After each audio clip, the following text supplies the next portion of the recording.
Hello friends, कैसे आप सभी। आपका हमारे यूट्यूब चैनल में स्वागत है एग्जाम जीके जोन में। जैसे कि आपको पता है कि मैंने जो स्टूडेंट्स के जो रिक्वेस्ट आई थी कि मैम प्लीज़ साइकोलॉजी स्टार्ट करो एचटेट के लिए, तो मैंने उन सभी स्टूडेंट्स के लिए साइकोलॉजी स्टार्ट करी है एचटेट एग्जाम पर्पस के लिए। और सीटेट में भी आपकी बहुत ज़्यादा ही इंपॉर्टेंट है। DSSS में आपकी ये बहुत ज़्यादा काम आएगी, KVS में भी। तो ये जो मैं आपको करा रही हूँ ना, ये आपकी साइकोलॉजी सभी में काम आएगी। मैंने सभी में वो छोटे छोटे टॉपिक करा रही हूँ, ज़्यादा लेंथ ही नहीं करा रही। जो सिर्फ एग्जाम पॉइंट ऑफ व्यू से इम्पॉर्टेंट है सिर्फ वो ही क्वेश्चन कराती हूँ, बाकी नहीं कराती। मीन्स जो टॉपिक में से, जैसे टॉपिक में से मेरे को जो थोड़ा बहुत लगता है कि हाँ भाई ये पढ़ाना चाहिए, तो वही मैं आप लोगों को पढ़ाती हूँ।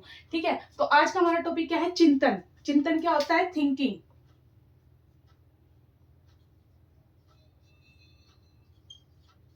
क्या होता है? थिंकिंग। ठीक है, क्या पढ़ रहे हैं हम? मनोविज्ञान, साइकोलॉजी पढ़ रहे हैं हम। ठीक है, क्या पढ़ रहे हैं हम? साइकोलॉजी पढ़ रहे हैं। प्लीज प्लीज चैनल को लाइक शेयर एंड सब्सक्राइब जरूर करें अगर आपको हमारी वीडियो अच्छी लगे तो देखिए बच्चों, चिंतन चिंतन हमारे चिंतन मतलब ये नहीं है कि हम कुछ सोच रहे हैं। ठीक है, हम कुछ सोच रहे हैं तो हम उसको चिंतन नहीं कह सकते। नहीं, हम कुछ सोच रहे हैं तो उसको मतलब कोई अगर माइंड में कोई बात आ गई तो वो विचार हो गया हमारा, उसको हम चिंतन नहीं कहेंगे। डिफरेंस होता है इन चीजों में। ठीक है, डिफरेंस होता है। तो जो अगर हमारे माइंड में है जो कोई आ जाए तो उसको हम विचार बोलते हैं। चिंतन, चिंतन का मतलब कुछ किसी चीज के बारे में गहरा सोचना, गहन चिंतन करना। आता है ना वर्ड कई बार, गहन चिंतन। तो जो गहन चिंतन होता है ना, उस वहां पर आपका ये चिंतन वर्ड जो है ये यूज होता है। तो ये आपके कितने टाइप्स का है? ये आपके 5 टाइप्स का है। ठीक है, एक एक टाइप आराम से पढ़ेंगे, बिल्कुल इजीली बताऊंगी मैं आपको। कोई ऐसी बात नहीं है कोई दिक्कत हो। भैया अभी लाइट थोड़ी कम है। तो देखिए, प्रत्यात्मक, कल्पनात्मक, अपसारी, अभिसारी, आलोचनात्मक। मैं बताऊंगी कौन सी ज्यादा इंपॉर्टेंट है, आप उस पर ज्यादा ध्यान देना। एग्जाम पॉइंट ऑफ व्यू से कौन सी ज्यादा इंपॉर्टेंट है, कहाँ से ज्यादा क्वेश्चंस आते हैं, तो इसलिए। तो देखिए, ये प्रत्याक्षात्मक जो होता है, ये प्री कैप्चुअल मीन्स जो सामने उपस्थित घटना को देखकर। ठीक है, प्रत्याक्षात्मक जो सामने जो घटना हो रही है। अभी थोड़ा वर्ड बोलने में थोड़ी प्रॉब्लम सी हो रही है, कोई बात नहीं भाई। ये क्या होता है? प्रत्याक्षात्मक। ठीक है, क्या होता है कि जो सामने आपके उपस्थित चीज है, उस घटना को देखकर आप जो कार्य कर रहे हो। जैसे एक आप ये देखिए कि आपके सामने आग लगी हुई है। ठीक है, कहीं पर आग लग गई तो आप, बहुत सारे लोग खड़े हैं वहां पर, वो क्या करेंगे? भाई पानी डाल दो बाल्टी से, भाई फलानी चीज करो। वो सामने वो चीज हो रही है। ठीक है, वो सामने वो चीज हो रही है जब आप कोई जब आप कुछ करने की सोच रहे हो। ठीक है, सेकंड है कल्पनात्मक। कल्पनात्मक क्या होती है? इमेजिनेशन मीन्स वास्तविक नहीं होता उनको जब हम सोचते हैं। जैसे जो कई स्टूडेंट्स होते हैं तो वो ये सोचते हैं, भाई अब मेरा सीटेट का पेपर हो जाएगा या एचटेट का पेपर हो जाएगा, फिर मैं टीचिंग का एग्जाम दे दूंगा, मैं टीचर बन जाऊंगा, मैं ऐसे कर लूंगा, मैं कार ले लूंगा मैं। तो ये अभी क्या कर रहा है? सिर्फ और सिर्फ एक कल्पना कर रहा है। ठीक है, क्या कर रहा है? कल्पना करता है। इस तरह से ये क्वेश्चन आपका जो है उसमें एचटेट में बना हुआ है ये क्वेश्चन, तो मैंने इसलिए आपको यही एग्जाम्पल दिया है। ठीक है, कि बच्चा कहाँ तक क्या सोचता है, और वो सोचता है तो वो किस कहाँ पर आता है? इमेजिनेशन, कल्पना ही तो करता है ना। हम भी कोई अगर कोई चीज सोचते हैं कि जो चीज हम अभी नहीं कर सकते, हाँ भी हम वो करेंगे तो वो हो जाएगा। तो ये किस में आ गया? चिंतन के किस में आ गया? इमेजिनेशन में, कल्पनात्मक में। क्वेश्चन यही बनता है कि बच्चे के बारे में बोल के ये कौन से चिंतन में आता है। ठीक है, तो किस में आता है? कल्पनात्मक में। आपको ऑप्शन दे देंगे तो किस में आता है? कल्पनात्मक में। देन है आपका अपसारी और अभिसारी। ये मोस्ट इंपॉर्टेंट है आपके कोई भी एग्जाम, आपका DSSS, KVS, सीटेट, एचटेट, जो भी आपका एग्जाम है, इनमें से आपके क्वेश्चन 101%, 110% बिल्कुल आपका क्वेश्चन इनके अंदर से जरूर आता है, अपसारी और अभिसारी। ठीक है, तो अपसारी को क्या बोलेंगे? डाइवर्जेंट। अभिसारी को कन्वर्जेंट। तो पहले हम पढ़ेंगे अपसारी। अपसारी कन्वर्जेंट क्या होता है? जैसे कोई भी वस्तु हुआ उसका एक से ज्यादा अधिक बार उसका प्रयोग करना। जैसे हमारे पास एक पेन है, ठीक है, इस पेन से हम लिख भी रहे हैं, ठीक है।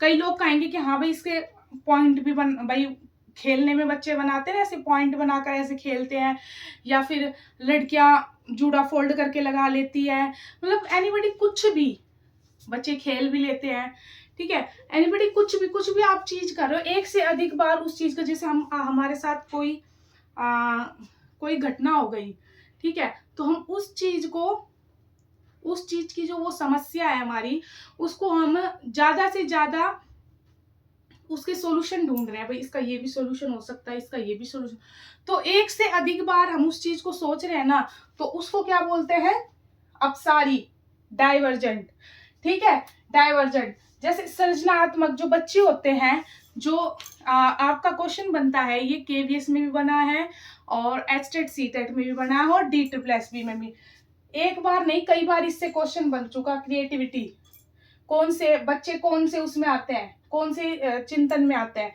तो किस में आते हैं, अपसारी। क्यों, वो एक से ज्यादा क्रिएटिविटी सोचते हैं ना, बच्चा जो क्रिएटिव होगा वो एक से ज्यादा वो करने के, भाई मैं ये चीज को ऐसे कर लूंगा, मैं ये चीज को ऐसे कर लूंगा, फिर उसको जो परफेक्ट लगेगा वो करेगा, ठीक है। देन है प्रतिभाशाली, बुद्धिमान बच्चा, ठीक है, बुद्धिमान बच्चा भी एक से ज्यादा सोल्यूशन निकाल ही लेता है, ठीक है। अब आती है हमारी अभिसारी, भाई डिफरेंस समझ में आया, अब ये अभिसारी बताते हो, दोनों में डिफरेंस पता लगेगा। कन्वर्जेंट, फैक्ट्स और कंसेप्ट, मतलब जो बिल्कुल रियल हो, सच हो, ट्रुथ हो, ठीक है। ये तथ्यों पर इंटेलिजेंट मीन्स क्या, जो बिल्कुल, हाँ भाई अगर किसी ने क्या है, भाई अगर ये बात है भाई 2 + 2 4 होते हैं, तो भाई 4 ही होते हैं, रियल है ही 4 ही होते हैं, ठीक है। या फिर फादर ऑफ नेशन कौन है, महात्मा गांधी, तो ये चीज तो है ही है। तो जो फैक्ट होता है, जो चीज होती है ना, उसको क्या कहते हैं, अभिसारी। मीन्स हम इसका एग्जांपल बुद्धि से, बुद्धि इंटेलिजेंट चिंतन के कौन से उसमें आती है, तो किस में आती है, अभिसारी। अब आप कहोगे मैम बुद्धि तो आपने यहाँ पे बताया है, बुद्धिमान बच्चा, भाई बुद्धिमान बच्चा बोला है मैंने, लेकिन यहाँ पर सिर्फ बुद्धि की बात हो रही है, यहाँ पर बुद्धिमान बोला है, यहाँ पर बुद्धि बोला, ओनली इंटेलिजेंस ही बोली। भाई देखो ये आपका जो क्वेश्चन है ना, ये 3 से 4 टाइम्स रिपीट हो चुका है, तो ये जो दो है ना, अपसारी और अभिसारी, डाइवर्जेंट कन्वर्जेंट, इसको आप ध्यान से बिल्कुल एकदम ऐसे पढ़ना कि आप इस टॉपिक को बिल्कुल भूल ना पाए, ठीक है। देन आपका क्वेश्चन बनता है आलोचना, वो सॉरी 5th आपका है आलोचनात्मक, ठीक है, क्राइटेरियम, जो बिना जाने गुण और दोष बताना। जैसे आप ये लगाओ कि कोई टीचर है, ठीक है, या आप मेरा लगा लो या आप किसी भी टीचर का लगा लो, अगर कोई टीचर है तो वो सब सब्जेक्ट पढ़ा रहा है, या जैसे मैं हूं, मैं आपको जीके भी करा रही हूँ, साइकोलॉजी भी करा रही हूँ, ठीक है। और मेरे पास अगर कोई बच्चा ट्यूशन पढ़ने आता है, ठीक है, या फिर किसी के पास भी कोई बच्चा ट्यूशन पढ़ना है, मैम आप ये सारे करा लोगे, कुछ सारे सब्जेक्ट का एक ही टीचर कैसे करा सकती है। बच्चों के मन में वो आया ना कि टीचर के लिए दोष आया, भाई ये एक ही जैसे कैसे करा सकती है, ठीक है। लेकिन जब वो पढ़ते हैं, जब उनको लगता है हाँ भाई टीचर ने, हाँ मैम आप करा सकते हो, तो उसमें क्या हो गया, उनके बिना गुण दोष जाने उनकी आलोचना कर दी। ये वो वाली आलोचना नहीं है कि भाई उसके बारे में बुराई कर दी है, नहीं, नेगेटिव पॉजिटिव, ठीक है, नेगेटिव और पॉजिटिव दोनों वे से, ठीक है। भाई जिस भी बच्चे को ये क्लास अच्छी लगी हो वो प्लीज हमारे चैनल को लाइक शेयर एंड सब्सक्राइब जरूर करें। और हाँ बच्चों, अगर आपको कोई भी डाउट है तो आप बेझिझक मेरे से कमेंट बॉक्स में पूछ सकते हो और आप मुझे बता सकते हो। और अगर आप चाहते हो कि एसटेट के और सब्जेक्ट्स उठाए जाए तो मैं आपको और भी सब्जेक्ट्स करा सकती हूँ, ऐसी बात नहीं है। फिलहाल आप मेरी साइकोलॉजी की जो क्लास है उसको ढेर सारा सपोर्ट करें। Thank you so much.